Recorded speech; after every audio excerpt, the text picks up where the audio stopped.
বাবাকে খেতে ডাকো। বাবাকে খেতে ডাকবো কেন? 10 বছরের বাসি খাবার খাওয়ানোর জন্য। কি এটা 10 বছর বাসি খাবার? হ্যাঁ।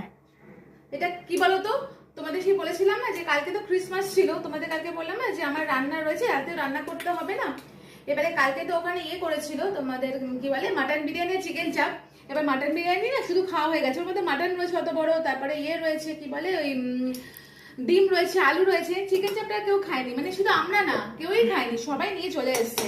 রাত্রিবেলা ওর বাবা নিয়ে এসেছিল তন্দুরি রুটি, সেই চিকেন চাপ তন্দুরি রুটি খাওয়া হয়ে গেছে, ফলে ওই রান্নাটাই রয়ে গেছে। এটা 10 বছরের ওই আগের দিনের দেখো তোমরা দেখো, ওদেরকে দেখা এই ফুলকপির তরকারিটা, ডালটা, বেগুন ভাজাটা, আর এই ভাতটা। ভাত একটু করতে হচ্ছে, এটুকু ভাতে হয় যে এইটুকু 3 দিনই। 3 দিন। হ্যাঁ সেটা হয়েছে। আর মাছের ঝোলটা আজকে করেছি। এই দেখো চাটনিটা রয়েছে, ওরা কালকে এরকম বক্সে করে চাটনি দিয়েছিল, একটা করে মিষ্টি দিয়েছিল পান্তুয়া। হ্যাঁ পান্তুয়া, পান্তুয়া গুলো খুব ভালো খেতে ছিল।